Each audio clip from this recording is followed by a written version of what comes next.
Upaya pemerintah untuk melakukan swasembada pangan nampaknya sudah mulai membuahkan hasil. Setidaknya, bahan pangan khususnya beras sudah mampu ditingkatkan produksinya, seiring sudah berlangsungnya masa panen di berbagai daerah. Bahkan, pemerintah mengklaim stok beras Indonesia sudah mencetak rekor dalam 20 tahun terakhir. Hal ini tercermin dari tingginya produksi beras di dalam negeri.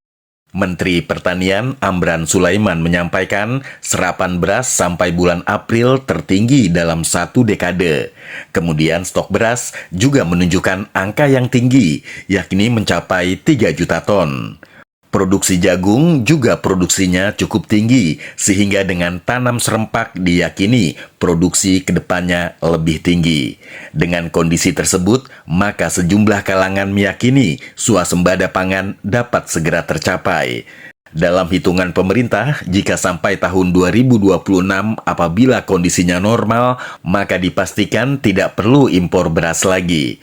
Mentan menargetkan luas tanam selama April 2025 mencapai 1,3 juta hektar dengan estimasi produksi mencapai 7,5 juta ton gabah.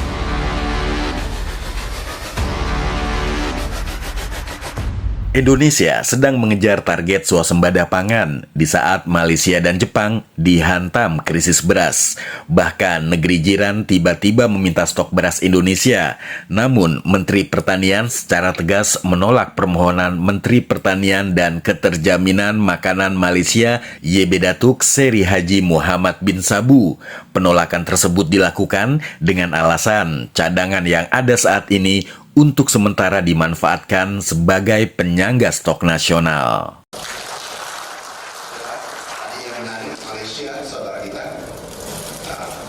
memohon bantuan kalau bisa dibantu beras Mbak Benas. Tapi saya katakan jangan dulu kita lihat iklim, jangan sampai tidak bersahabat. Kemudian yang kedua, Menteri Pertanian Jepang tanggal 9 juga datang. Karena harga beras di sana hampir 100.000 per kilogram, 90.000 per kilogram. Di Malaysia juga cukup tinggi dan semua kekurangan beras di Malaysia hanya memenuhi kebutuhannya 40-50%. Analis kebijakan pangan Saiful Bahari menilai langkah pemerintah menolak permintaan Malaysia sudah tepat. Pasalnya cadangan beras milik Indonesia belum cukup kuat, apalagi untuk ekspor. Menurutnya, lebih baik memperkuat cadangan beras di dalam negeri dulu. Saiful menyebut bulan ini memang sudah memasuki masa panen raya di beberapa daerah dan bakal berlanjut sampai Juni 2025 nanti. Sarannya untuk jangka pendek adalah mempertahankan produksi gabah di tahun ini serta tahun depan. Upaya ini sejalan dengan niat swasembada pangan yang dikejar Indonesia, termasuk komoditas beras. Direktur Next Policy Yusuf Wibisono membenarkan stok beras milik Indonesia melimpah, tetapi justru lebih ditopang jumlah impor beras di 2024 yang signifikan. Tahun lalu, impor beras mencapai 4,52 juta ton atau tertinggi dalam 25 tahun terakhir. Dengan suntikan beras sebanyak itu, stok awal tahun ini diperkirakan mencapai 8,14 juta ton. Masa panen raya yang dimulai pada Januari 2025 dan puncaknya jatuh di Februari 2025 dan Maret 2025. Membuat Indonesia sekarang dinilai banyak pihak punya cadangan beras memadai.